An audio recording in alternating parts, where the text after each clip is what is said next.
There's nothing to writing. All you do is sit down at a typewriter and bleed. Welcome to The Bleeders, a podcast and support group about book writing and publishing. I'm writer and podcaster Courtney Kosak, and each week I'll bring you new conversations with authors, agents, and publishers about how to write and sell books. Guess what, Bleeders? Summer school is now in session, and I'm doing something a little different.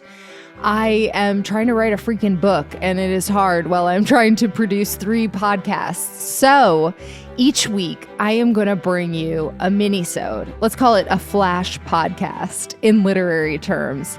And it's going to offer a delicious sample or a key lesson from the full conversation with the author or the writer that I had on the show that week. And the full interview is going to be on the newly launched YouTube channel for The Bleeders. That is right. I am going on 40 years old and I am launching a YouTube channel. No shame in my game.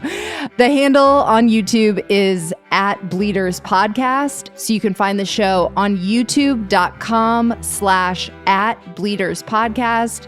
You have to use the @sign. So again, youtube.com/Bleeders Podcast for the full interview. And without further ado, our instructor for this week is... Hi, my name's Andy Bomback, and I'm the author of Doctor and Long Days, Short Years. Doctor was first, right? Mm-hmm. Give us like the origin story for that, because it started out as something that you'd conceived of as slightly Very different, yeah. right? So explain that.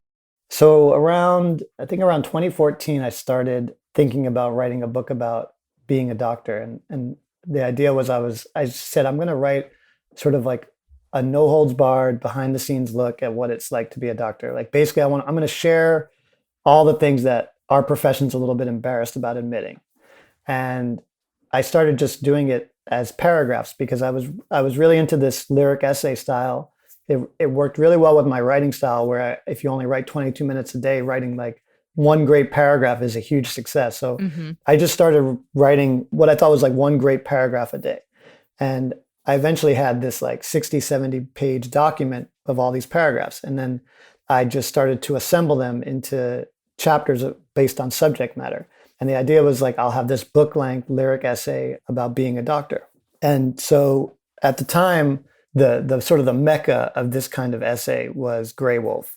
And they run this nonfiction prize contest. Now, I'm so naive to this thing. Like, I don't realize like, this is like saying like, I'm going to start running track and I'm going for the Olympics or something. Yeah, right. I'm going to start running track and I'm going to try to make the Olympics this year. It's like, it's so, but I didn't know the landscape. So like, I didn't realize like, this is like a 1 in 10,000 chance of winning, right? So I actually contacted the fiction agent that I had worked with in med school because her client had just won the previous Grey Wolf Award. So I was like, oh, like I see your client won the previous award. What do you think? And so I sent her the book and she was like, this is such a weird book. She's like, it's so insider baseball. I can't imagine anybody would really be able to place it. She's like, when you try to sell a book, the first question people ask is like, where would you find it in a bookstore? And I have no idea where you'd find it in a bookstore. And I was like, oh, I would try to look for it in the essays part of the bookstore, which is like the smallest section of the bookstore. It's like literally like half a shelf. It's like poetry and essays get like one little thing. But she was like, yeah, but if you're going to sell a book, the booksellers want your book to be in the medicine section. Right. So she's like, this is why it's not going to work. But she was like, oh, I'm happy to like, you can put my name on the submission and see what happens. But obviously nothing happened. And then so afterwards I was like, what do you think I should do? And she was like, honestly, this is like a small press book. If you can find a small press to do it, I don't think you need an agent. If you want to find a different agent that might be interested in it, like maybe they'll give you some advice. And she was really helpful and very honest. So then I did like what they always tell you to do, which is like, if you want to find an agent, just submit to your favorite author's agent and just see what happens. So I sent a query letter to like an agent who represents like 2 or 3 of my favorite authors. And I basically was just like, I love your authors. Like they're the kind of book that I want to write. In the cover letter, I quoted his authors and I was just like, I've written this book about medicine and can you read it? And he read it and he said, I love your content. I think it's like, this is the kind of book everybody would be interested in. And it's so clear to me who you're reading and whose books you love and how much you love their style. But no one's going to read you for style. He said, if anybody's going to read you, they're going to read you for content and for your ideas. And nobody is going to be like, oh, I can't wait to see what style he uses this time. He's like, so let them be the stylists and you just focus on content. And I think you could get this material across a lot better if you just wrote it in a traditional form. Don't try to do this lyric essay, white space thing. It's not what your material really is best suited for. And it was helpful advice. So then I reworked it and I made it a more conventional book. And I sent it back to him and he said, I still think it's not quite ready to send places. I'm not sure it ever will, because it's such a hard book to sell, because in some ways it's sort of dark. Like, I'm not sure anybody would want to read a book about what their doctors think about them. Right? He's like, I'm not sure people really do need this sort of degree of transparency. I mean, I forget exactly how he said it, but he was just... I would argue that that's what's good about it, but yes.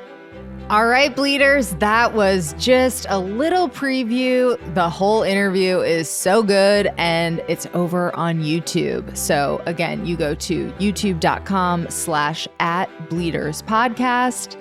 That is youtube.com/@bleederspodcast for the full conversation. You're going to love it. Thank you so much for joining me for this episode of The Bleeders. Oh, writing is so much better with friends. I'm your host, Courtney Kosak, and hey, let's connect on social media. I am at Courtney Kosak, that is Kosak on Twitter and Instagram. And I have all new accounts for the show on Twitter and Instagram. You can follow the show at Bleeders Podcast, and make sure you're signed up for the Bleeders Companion Substack. The link is in the episode description for that. And I would love, love, love if you could leave a rating and review, a 5-star rating and review. I have a goal for the summer to get to 50 ratings on both Apple Podcasts and Spotify.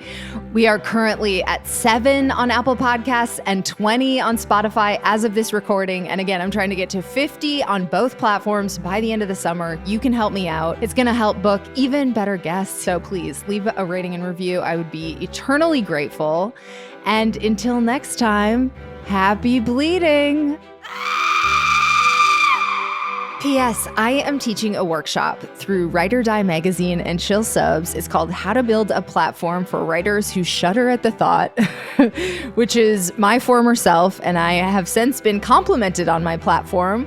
So I want to tell you how to do it. It's on July 22nd. It's just $50, and I'm going to tell you how to leverage podcasts, newsletters, social media, and maybe some stuff you haven't even thought about yet to build your writer platform. And no, you don't need to start your own podcast. So again, it is on July 22nd and it will be recorded. I hope you'll join me. There's a link in the episode description for more info.